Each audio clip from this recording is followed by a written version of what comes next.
Alhamdulillah. Alhamdulillahi rabbil alamin. Wal 'aqibatu lil muttaqin wa la 'udwana illa 'alal zalimin. Asyhadu an la ilaha illallah wahdahu la syarikalah. Al-malikul haqqul mubin. Wa asyhadu anna Muhammadan 'abduhu wa rasuluh. Shadiqul wa'dil amin. Allahumma sholli wa sallim wa barik ala sayyidina Muhammad. Sholatan taftahu biha abwaab ridha wa taysir wa tuhlifu anna abwaab syarri wa ta'sir wa takunu lana waliyan anta maulana ni'mal maula wa ni'man nasir. Fa usikum wa nafsi bi taqwallahi faqad fazal muttaqun. Bi qaulihi ta'ala fil Qur'anil aziz, ya ayyuhalladzina amanu taqullaha haqqa tuqatih wa la tamutunna illa wa antum muslimun. Wa qala fi ayatin ukhra, man 'amila sholihan min dzakarin aw untha wa huwa mu'minun falanuhyiyannahu hayatan thayyibah wa lanajziyannahum bi ahsani ma kanu ya'malun. Shadaqallahul adzim wa shadaqa rasuluhun nabiyul karim wa nahnu ala dzalika minasyahidin walhamdulillahi rabbil alamin. Ma'asyiral hadirin jamaah salat Jumat Masjid Siratal Mustaqim yang dimuliakan Allah Subhanahu wa taala. Tidak henti-hentinya kami terus mengajak kepada para hadirin, utamanya kepada pribadi kami, untuk senantiasa meningkatkan kualitas iman dan takwa kita di hadapan Allah Subhanahu wa taala.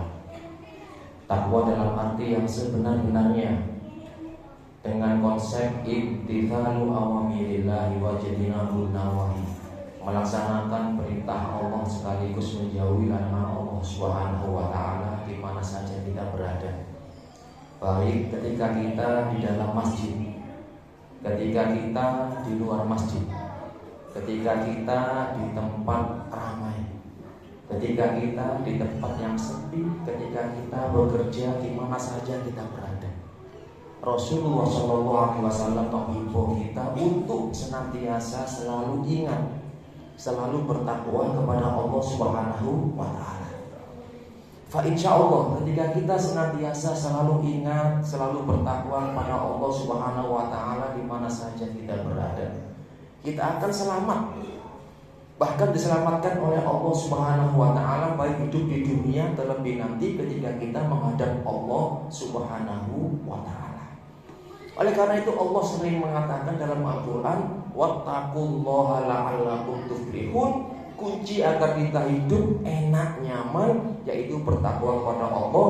Ittaqullaha la'allakum tuflihun. Bertakwalah kalian kepada Allah, pasti bahagia. Ini adalah bocoran dari Allah sendiri, ma'asal hadith rahimahullah. Dan kita harus yakin bahwasanya janji Allah tidak akan pernah diingkari oleh Allah Subhanahu wa taala. Ma'asal hadirin jamaah salat Jumat yang dimuliakan Allah Subhanahu wa taala, suatu ketika malaikat Jibril datang kepada Rasulullah SAW. Kemudian malaikat Jibril berkata kepada Rasul, wahai Rasul, isma syi'ta, hiduplah suka hatimu. Fa innaka mayyitun, tapi ingat, meskipun kita hidup sesuka hati kita, ma'asyiral hadirin, suatu saat pasti kita akan mati. Hidup kita ini ada batasnya, ma'asyiral hadirin. Ketika Israil datang, mau tidak mau, berani tidak berani, pasti akan mati. Ketika Israil datang, kita berobat kemanapun, minum obat semanjur apapun, teknologi apapun yang digunakan, kalau Israil datang pasti akan mati, ma'asyiral hadirin. Aina matakunu yudrikumul maut walau kuntum fi burujin musyayyadah, kata Allah. Meskipun kalian bersembunyi di benteng yang begitu kuatnya, kalau sudah ajal datang, Israil datang, pasti mati, ma'asyiral hadirin rahimahullah. Oleh karena itu, ayo, hidup kita ini sangat pendek, sangat singkat.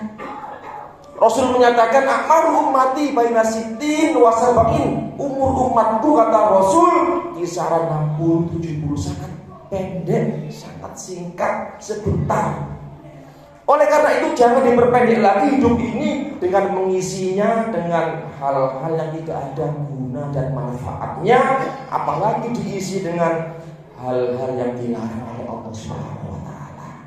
Kenapa demikian? Semua yang kita lakukan, sekecil apapun yang kita perbuat, nanti akan diaudit, dihisab, dimintai pertanggungjawaban oleh Allah Subhanahu wa taala. In khairan fa khairun, in syarran fa syarrun. Jikalau baik dibalas baik oleh Allah, jikalau jelek jangan salahkan Allah. Semuanya kembali kepada diri kita masing-masing. Oleh karena itu tidak ada pilihan bagi kita seorang muslim yang mukmin, yang iman kepada Allah Subhanahu wa taala, yaitu menggunakan nikmat Allah hidup ini beribadah kepada Allah Subhanahu wa taala sejalan dengan firman Allah, wa ma khalaqtul jinna wal insa illa liya'budun. Aku kata Allah tidak menciptakan jin dan manusia kecuali satu tujuan, untuk mengabdikan ibadah kepadaku, kata Allah Subhanahu wa taala. Itu yang pertama. Berkata Jibril kepada Nabi Muhammad SAW. Yang kedua, masalah hadirin, malaikat Jibril juga berkata lagi, Ikmal masyita, berbuatlah sesuka hatimu di dunia ini. Sholat monggo, gak sholat monggo. Haji silakan, dah haji silakan, kata malaikat Jibril. Tapi ingat, nanti ada konsekuensi tanggung jawab di hadapan Allah Subhanahu wa taala. Kembali lagi semua akan diminta pertanggungjawaban oleh Allah Subhanahu wa taala. Masalah hadirin rahimakumullah. Oleh karena itu, ayo kita jadi seorang muslim yang bermanfaat bagi orang lain. Di samping kita menjaga hubungan kita dengan Allah dengan baik, melaksanakan perintah Allah, menjauhi larangan Allah, ayo kita sesama manusia harus hidup yang rukun. Kalau tidak ingin disakiti orang lain, jangan menyakiti orang lain. Kalau tidak ingin didolimi orang lain, jangan mendolimi orang lain. Di dunia ini tidak ada yang gratis, tidak ada yang cuma-cuma. Kalau kita mengambil hak orang lain, suatu saat akan diambil hak kita oleh orang lain juga. Meskipun kita beramal kebaikan, tidak ada yang tahu. Di leng semut sekalipun umpamanya, tidak ada yang tahu. Allah akan mencatat sebagai amal ibadah. Tidak ada yang gratis. Allah Maha tahu semua yang kita lakukan. Oleh karena itu, berbuat baiklah kita, masalah hadirin rahimahullah, itu hanya pilihan kita. Yang ketiga, masalah hadirin rahimahullah, ahbib masyita, cintailah di dunia ini apa yang kalian cintai sekehendakmu. Cinta rumah, cinta uang, cinta istri, cinta anak, cinta mobil, silakan. Tapi ingat, suatu saat kalian akan meninggalkan yang kalian cintai. Oleh karena itu, kalau kita tidak ingin sakit hati dan kecewa di kemudian hari, ayo kita cintai Allah dan Rasulnya. Boleh kita cinta kepada istri, anak boleh, tapi jangan sampai melebihi, mengalahkan rasa cinta kita kepada Allah dan Rasulnya. Ma'asyiral hadirin jamaah sholat Jumat yang dimuliakan Allah Subhanahu wa taala, ketika jenazah diangkat ke pekuburan, dimasukkan keranda, jenazah itu menjerit sejerit-jeritnya, sekeras-kerasnya, kata Rasulullah SAW, jerit sebater-baternya.